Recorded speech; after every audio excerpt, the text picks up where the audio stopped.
അപ്പോൾ എങ്ങനെയാണെന്ന് വെച്ചിട്ടുണ്ടെങ്കിൽ ഇവൻ ഞങ്ങൾ തമ്മിൽ ഭയങ്കര സിങ്ക് ആയതിനു ശേഷം വെച്ചിട്ടുണ്ടെങ്കിൽ ഇവരെങ്ങാനും എന്തെങ്കിലും വടിയെടുത്ത് ഓടിയാവും വന്ന് എൻ്റെ കാലിൻ്റെ ഉള്ളിലേക്ക് കയറും, എന്നിട്ട് ഇങ്ങനെ നോക്കിയേക്കും.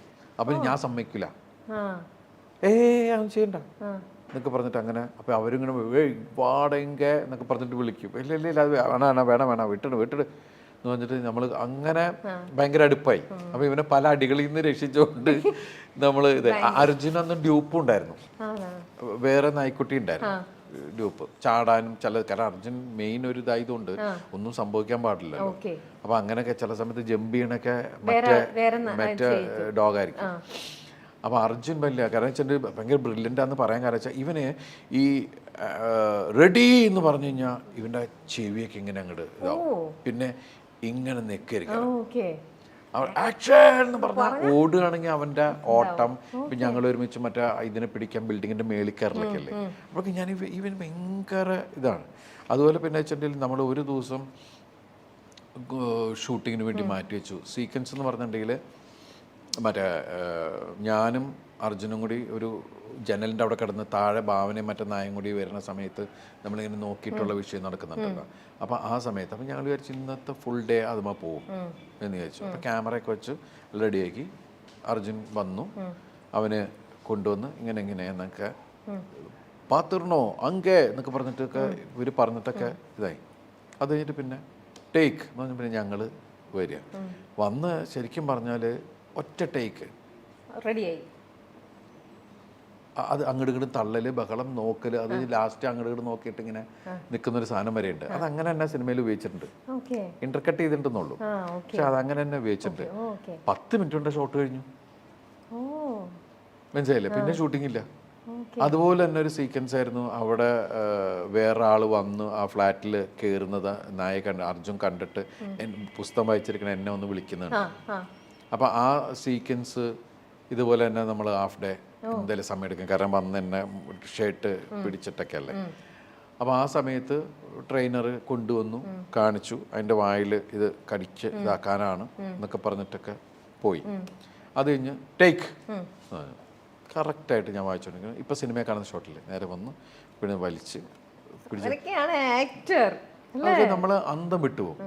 പവി കെയർ ടേക്കറിൽ ഒരുപാട് സീക്വൻസ് നമ്മൾ പറഞ്ഞു കൊടുത്താൽ പോലും ചെയ്യാൻ പറ്റാത്ത സീക്വൻസിൽ നായ്ക്കൾ ചെയ്യാന്ന് പറഞ്ഞാൽ അത് ഒത്തു കിട്ടിയിട്ടുണ്ട് ഈ സിനിമയിൽ. അതെന്തോ ആ സമയത്ത് ദൈവ അത്ഭുതം പ്രവർത്തിക്കാന്ന് പറയില്ലേ, ഇവൻ അങ്ങനെ ബിഹേവ് ചെയ്യണ സീനുണ്ട്. ഇപ്പം ഞാൻ അതിനകത്ത് പോയിട്ട് ഒരാളെ അന്വേഷിക്കുന്ന സമയത്ത് ആളും വരിക എൻ്റെ കൂടെ, ആളും പോയി നോക്കണ്ട്, ആളവിടെ കണ്ടില്ല, പുള്ളിക്കും ഭയങ്കര ടെൻഷനില്ല പുള്ളി എന്നൊക്കെ പറയുന്നത്. അതൊന്നും അങ്ങനെ പറഞ്ഞു കൊടുക്കാത്ത സാധനങ്ങളാണ്. അപ്പോൾ ആ സമയത്ത് ഒരു അത്ഭുതം കാണുക എന്ന് പറയില്ലേ, അങ്ങനെ ഒരുപാട് സീക്വൻസ് ഉണ്ട്. അത് പിന്നത്തെ ഈ ബ്രോയും ഞാനും തമ്മിലുള്ള റിലേഷൻ പിന്നെ ഒരു ഇന്റർവ്യൂവിൽ പറയാം, ഇപ്പൊ പറയുന്നില്ല. ആണല്ലേ, അത്രയും തന്നെ പറയാനുണ്ട്, അത്രയും കാര്യമായിട്ട് പറയാൻ. ശരിക്കും നമ്മൾ ഇമോഷണലി വല്ലാണ്ട് കൊണ്ടുപോകുന്ന ഒരു പെറ്റ്സുള്ള എല്ലാവർക്കും ഭയങ്കരമായിട്ട് കണക്ട് ആവും, ശരിക്കും കണക്ട് ചെയ്യും. അപ്പൊ ഈ ഒരു ഷൂട്ട് വൈൻഡ് അപ്പ് ചെയ്തപ്പോൾ ഈ ഒരു മൂവി മാത്രമല്ല, ഇപ്പം ഞാൻ പറഞ്ഞ മറ്റു 3 പേരുടെയും വൈൻഡ് അപ്പ് ചെയ്തപ്പോൾ സിനിമ പാക്കപ്പ് എന്ന് പറഞ്ഞു പോകുമ്പോൾ ദിലീപണ്ണ ഒരു വല്ലാത്തൊരു വിഷമം ഇവരെ വിട്ടു പോകുന്നതിൽ ഒബ്വിയസ്ലി ഉണ്ടായിട്ടുണ്ടാവണം അല്ലേ? കാരണം ഇവരെത്ര ഈ ബ്രോയുടെ കാര്യത്തില് ശരിക്കും പറഞ്ഞാല് ബ്രോയിനെ നമ്മൾ വാങ്ങിച്ചതാണ്. അതെ, ഈ സിനിമയ്ക്ക് വേണ്ടിയിട്ട് ഈ കഥ വന്ന് പറഞ്ഞതിന് ശേഷം നമ്മൾ ഇനി ഒരു നായ്ക്കുട്ടീനെ എവിടെ നിന്ന് എങ്ങനെയെന്നൊക്കെ ആലോചിച്ച് കഴിഞ്ഞപ്പോൾ തീരുമാനിച്ചു നമുക്കൊരെണ്ണത്തിനെ വാങ്ങാം. എന്നിട്ട് അതിന് 6 മാസമുള്ളൊരു നായ്ക്കുട്ടിനെ വാങ്ങിച്ച് അതിന് ബ്രോ എന്ന് പേരിട്ട് അതിന് ബ്രോ എന്ന് വിളിച്ചാണ് അതിനെ അങ്ങനെയാണ് ഇവന്റെ ഒരു വരവ്. ബാക്കിയെല്ലാം മറ്റുള്ള ഒരുപാട് ട്രെയിൻ ഡോഗ്സ് ആണ് ശരിക്കും. ഇത് ഈ സിനിമയ്ക്ക് വേണ്ടിയിട്ടാണ് ഇവന്റെ വരവ്, ഈ ഒരു സിനിമയിലേക്ക് വേണ്ടി. പക്ഷെ അത് ഭയങ്കരമായിട്ട് അതങ്ങ് ഫ്രം ദ ബിഗിനിങ് തുടങ്ങിയിട്ട് കാരണം ബൈക്കിന്റെ പുറകിൽ നിന്ന് വരിക, ബൈക്കിൽ ചാടി കയറുക എന്നൊക്കെ പറയണത് നല്ല ടാസ്കുള്ള പരിപാടികളാണ്. അതെ, അതൊക്കെ അത്ര സൂപ്പറായിട്ട് ചെയ്തിരിക്കുന്നത്, നന്നായി ചെയ്തിട്ടുണ്ട്. ഇനി നമ്മൾ ഈ ഒരു നമ്മുടെ ഇപ്പോൾ ഇങ്ങനെ നമ്മൾ സിനിമ കഴിഞ്ഞിട്ടാണ് നമ്മളിപ്പോൾ ഇന്നിപ്പോൾ സംസാരിക്കുന്നത്. അതിൻ്റെ സക്സസിനെ കുറിച്ച് ഇന്നിപ്പം എല്ലാവരും സിനിമ കാണുന്നവർ അവരുടെ വീടുകളിലിരുന്നോലോ ഫ്രണ്ട്സിൻ്റെ ഇടയിലിരുന്നോട്ടോ ഒക്കെ എല്ലാവരും സംസാരിക്കുന്ന ഒരു കാര്യം തന്നെയാണ്, എടാ നീ പുതിയ മൂവി കണ്ടോ, അങ്ങനെ എല്ലാവരും സംസാരിക്കും. ഞാൻ വേറൊരു നമ്മുടെ ഇൻഡസ്ട്രി തന്നെയുള്ള വേറൊരു പ്രമുഖനായ ഒരു നടൻ പറഞ്ഞു കേട്ടിട്ടുണ്ട് സിനിമ കഴിഞ്ഞു കഴിഞ്ഞാൽ കണ്ടിറങ്ങിയ അതോടെ നിർത്തണം സിനിമയുടെ അതിൻ്റെ സക്സസ്സോ അല്ലെങ്കിൽ ആ മൂവി ഫെയിലിയർ ആയാലോ അത് നമ്മൾ നമ്മുടെ പിന്നീടുള്ള നമ്മുടെ ഡൈനിങ് ടേബിളിലേക്കോ നമ്മുടെ ഒരു റൗണ്ട് ടേബിൾ ഒരു സംസാരത്തിനിടയിലേക്കോ ആ സിനിമ കൊണ്ടുവരരുത്, അത് കഴിഞ്ഞു എന്ന് വെക്കണം എന്ന് ഒരാളുടെ ഒരു ഒപ്പീനിയൻ ഞാൻ കേട്ടിട്ടുണ്ട്. ദിലീപേണ്ണെ സംബന്ധിച്ച് ദിലീപേണ്ണ എങ്ങനെയാണ് തോന്നുന്നത്? ഇല്ല, അങ്ങനെ നമ്മൾ ശരിക്കും പറഞ്ഞാൽ ഒരു സിനിമയുടെ പരാജയവും വിജയവും ഒക്കെ നമ്മുടെ മനസ്സിനെ തൊടുന്ന കാര്യം തന്നെയാണ്. വിജയം എന്ന് നമ്മൾ ആ ഒരു എവറി ഫിലിം എന്ന് പറയുന്ന എനിക്കൊരു മിഷൻ പോലെയാണ് ഞാൻ കാണുന്നത്. ആ മിഷൻ സക്സസ് ആവാം, ഫെയിലിയർ ആവാം, പക്ഷെ നമ്മൾ 100% അതിനുള്ള ഡെഡിക്കേറ്റ് ചെയ്തിട്ടാണ് നമ്മൾ അതിൻ്റെ കൂടെ നിൽക്കുന്നത്. അപ്പോൾ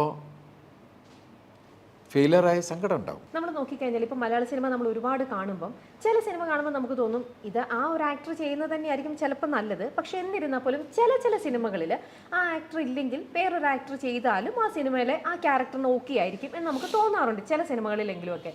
പക്ഷെ ദിലീപേട്ടൻ ചെയ്ത സിനിമകൾ എടുത്ത് നോക്കിക്കഴിഞ്ഞാൽ എൻ്റെ പേഴ്സണൽ ഒപ്പീനിയൻ ഞാൻ പറയാം, അവിടെ ദിലീപേട്ടനെ അല്ലാണ്ട് വേറൊരാൾ ഇല്ലെങ്കിൽ ആ സിനിമ അത് ഇപ്പം ഈ പവിയിൽ ദിലീപേട്ടൻ ഇല്ലെങ്കിൽ ഇപ്പൊ ദിലീപേട്ടൻ സിനിമ അഭിനയം നിർത്തി ഞാൻ പോയി എന്ന് പറഞ്ഞു കഴിഞ്ഞാൽ പക്ഷെ ഇതിന് പകരം വേറൊരാൾ ഇല്ല ചെയ്യാൻ. എനിക്ക് അങ്ങനെയാ തോന്നുന്നത്. കാരണം ഇത് ദിലീപ് എന്ന് പറഞ്ഞ ഇങ്ങനെ ഒരു വ്യക്തിക്ക് മാത്രം ചെയ്യാൻ പറ്റുന്നതാണ് ദിലീപേട്ടൻ ചെയ്തു വെച്ച റോളുകളെല്ലാം. അതൊക്കെ എങ്ങനെ ദിലീപേട്ടൻ അങ്ങനെ നമ്മൾ ചെയ്യുമ്പോൾ നമ്മുടെ ഒരു സിഗ്നേച്ചർ അത് പ്ലേസ് ചെയ്യാൻ നമ്മൾ നോക്കൂലോ. വേറെ ആർക്കും ഇത് ചെയ്യാൻ പറ്റുന്നില്ല എന്നുള്ളൊരു സംഭവമേ അത് അല്ല.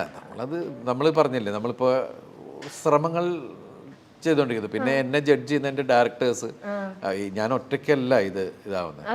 നമ്മളൊരു കാര്യം ചെയ്യുമ്പോൾ അതിൻ്റെ ആക്ഷൻ കണ്ടിന്യൂറ്റിയും ആക്ടിങ് കണ്ടിന്യൂറ്റിയും ഒക്കെ ഇങ്ങനെ ഫോളോ ചെയ്ത് അതൊക്കെ എൻ്റെ ഉത്തരവാദിത്തങ്ങളാണ്. അതിലൂടെ പോകുമ്പോൾ അത് കറക്റ്റാണോ ഇല്ലേന്ന് പറയുന്ന ആൾക്കാരും കൂടി കറക്റ്റ് ആവുക എന്ന് പറയില്ലേ.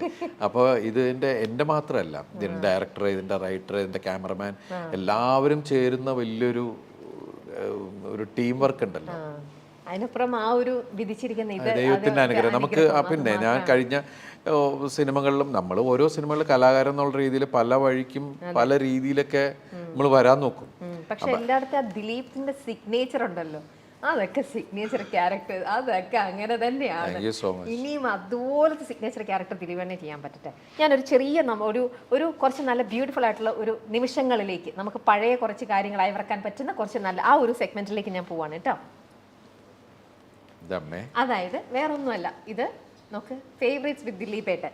അതായത് ദിലീപേട്ടൻ തന്നെ ഇതിനകത്ത് ഓരോരുത്തരുടെയും ഇത് നമ്മൾ ഓരോരുത്തരുടെയും ഫോട്ടോ ആണല്ലോ, ഈ ഓരോന്നും എടുക്കുക, അവരുമായിട്ടുള്ള ദിലീപേട്ടനെ ഷെയർ ചെയ്യാൻ പറ്റും നിന്ന് ദിലീപേട്ടൻ്റെ മനസ്സിൽ സൂക്ഷിക്കുന്ന ഏറ്റവും നല്ല ഫേവറേറ്റ് ആയിട്ടുള്ള ഒരു മൊമെന്റ് അതേതാന്ന് പറയാം. അത്രേ ഉള്ളൂ സംഭവം.